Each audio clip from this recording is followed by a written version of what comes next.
Hello दोस्तों, आपको बहुत इंतजार था जेआईबी और सीआईबी के एग्जामिनेशन डेट का। वो डेट डिक्लेयर हो चुकी हैं, जो कि आपको मालूम हो चुका होगा अब तक। वो डेट्स जो है आईआईबीएफ की वेबसाइट पर नोटिफिकेशन में 6 to 13 यानी 6, 12 और 13। यहाँ ये ध्यान रखिएगा, हर बार एग्ज़ाम संडे संडे संडे होता था। यहाँ पर ये एग्ज़ाम 12 और 13 को है। बहुत बड़ी मिस्टेक से आप बचने वाले हैं इस वीडियो को देख करके, क्योंकि आमतौर पर संडे टू संडे एग्जाम होता था। इस बार ये सेकंड और थर्ड पेपर लगातार है, ध्यान रखिएगा, पहले से प्रिपरेशन कर लीजिएगा। रजिस्ट्रेशन की बात करें 9 to 15 without fee, late fee है, और 16 के बाद 100 रुपी, 22 नवंबर तक 100 रुपी लेट फीस के साथ है। सेम बात करें अगर सीआईबी की, तो सीआईबी की 20, 26 और 27 में जो है इलेक्टिव पेपर होगा। यहाँ ये ध्यान रखिएगा, हर बार एग्ज़ाम संडे संडे संडे होता था। यहाँ पर ये एग्ज़ाम बहुत बड़ी मिस्टेक से आप बचने वाले हैं इस वीडियो को देख करके। जो भी आपने इलेक्टिव लिया होगा, रजिस्ट्रेशन की डेट सेम है। अब यहाँ बात आती क्या इंपॉर्टेंट है। देखिए, आप लोगों के मन में एक सवाल आ रहा है कि हम लोगों ने मई में अप्लाई किया था जेआईबी के लिए, सीआईबी की तो डेट ओपन नहीं हुई थी, तो उसके लिए क्या ये नोटिफिकेशन में बिल्कुल क्लियर कट इंस्ट्रक्शन है। देखिए, उनके लिए है कि the centre venue batch selected by the candidate at the time of registration may have been change, यानी कि आपका वो सेंटर चेंज हो सकता है। क्यों?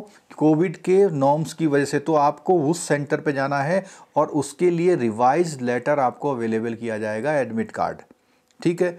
और जो लोग ट्रांसफ़र हो चुके हैं उनके लिए एक स्पेशल ऑफर दिया गया है अपने वेन्यू को चेंज करने का, अपने वेन्यू को चेंज करने का। उसके लिए जो डिटेल्ड फॉर्मेट है वो 3 नवंबर को वेबसाइट में आएगा। हम इसके डिस्क्रिप्शन बॉक्स में 3 नवंबर को उसका लिंक डाल देंगे, ठीक है। उसके बाद जो कैंडिडेट है जिन्होंने सेंटर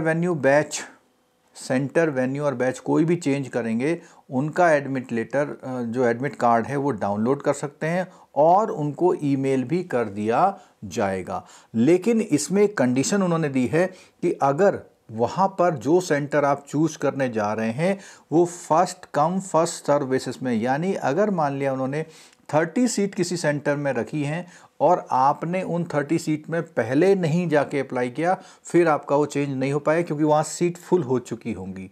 और ये लिंक 3 से 8 नवंबर तक खुलेगा। तो इसका मतलब हुआ मई वालों के लिए 3 से 8 नवंबर तक वो लिंक खुलेगा, जो भी उन्होंने चेंज करने हैं वहाँ देखे जाएंगे।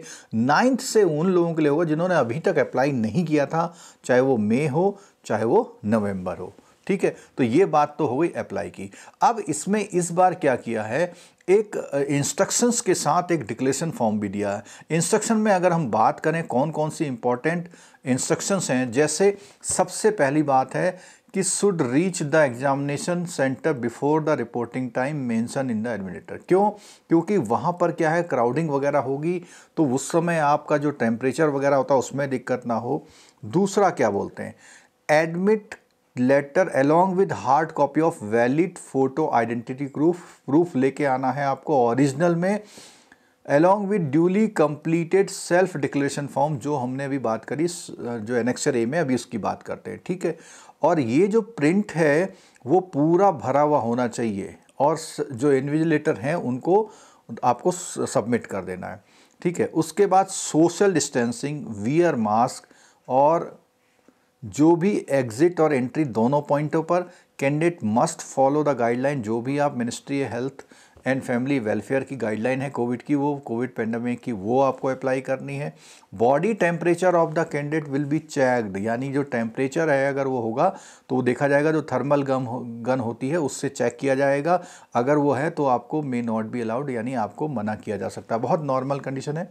6 पॉइंट है, candidate will be frisked using hand held metal detector, जो हाथ वाला metal detector, but no contact with body would be ensured, ठीक है। ये भी बहुत प्रिकॉशन रखी जाएगी। डिस्टेंसिंग की बात की तो एटलीस्ट 1 मीटर कहा गया है, हमेशा आपको पूरे एग्जामिनेशन हॉल में वो करना है। हैंड सैनिटाइजर यूज़ करने हैं, और ये जो है हैंड वॉश अवेलेबल कराया जाएगा सेंटर्स में, पॉइंट है। 8 पॉइंट है, आप कोई भी ऐसे आइटम जो मना किए जाते हैं वो नहीं लाएंगे, ये कॉमन हमेशा रहती है। 9th पॉइंट है, जो आप स्टेयर यूज करेंगे लिफ्ट की जगह, इसको लिफ्ट को अवॉइड करने को बोला हुआ। 10th पॉइंट में है, कोई भी उसको blank A4 seat rough work के लिए नहीं प्रोवाइड की जाएगी, जिससे कि उसको कोई रिस्क ना हो जाए infected person. However candidate may use the online rough seat. अब ऑनलाइन स्क्रीन में कोई रफ सीट है, the examination screen do any rough screen calculation during the, तो आपको कागज़ कोई नहीं मिलेगा, आपको वहीं वो करना है, ठीक है। स्क्रीन पे ही कैलकुलेशन करा, जैसे हम आपको पढ़ाते हैं तो उस समय भी हम यही करते हैं, ठीक है। 11th है, आपको कोई भी हार्ड कॉपी स्कोर कार्ड का प्रिंट आउट नहीं दिया जाएगा। आप उसको क्या है, score card will be sent on the mail registered email ID within 3-4 working days. आपको स्क्रीन पे नंबर तो वो दिखा देंगे, लेकिन आपके मार्क्स का जो प्रिंट आउट है वो नहीं देंगे। After reporting their respective desk before start exam, कोई भी चीज़ है must not leave their seat, जब तक कहा नहीं जाए तब तक आपको वेट करना है।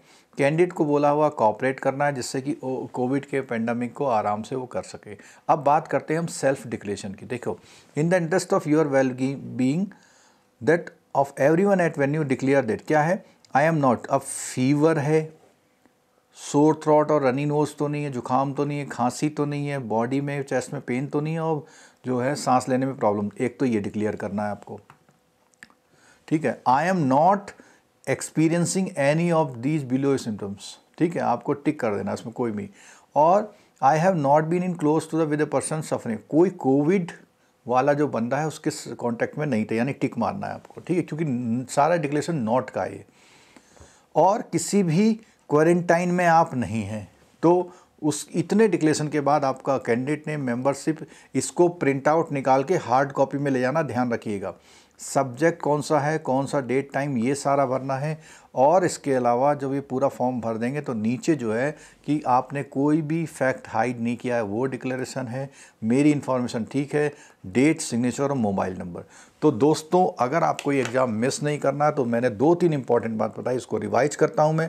पहली बात, आप जो थर्ड पेपर है JIB का, वो नेक्स्ट संडे में नहीं है, सैटरडे संडे में, ये ध्यान रखिएगा, ठीक है।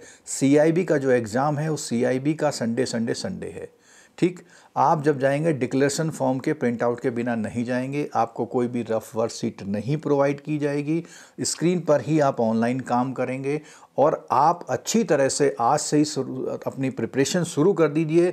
और मोबाइल एप्लीकेशन में जो हमारा बेस्ट ऑफ़र अभी स्टार्ट हो गया है इसी एग्ज़ाम की डेट्स के साथ, उसको ज़रूर अवेल कर लीजिए, क्योंकि हो सकता है आपको ये फाइनेंशियल बेनिफिट दे और आपको नेक्स्ट टाइम का वो ना करना पड़े। जिन लोगों का लास्ट अटैम्प्ट है वो बिल्कुल भी कोई भी कमी नहीं छोड़ें। और मेरी इसी के साथ आप सभी को शुभकामनाएं हैं कि इस बार आपका जो भी JIB CIB सिंगल पेपर या ऑल पेपर है वो क्लियर हो जाए।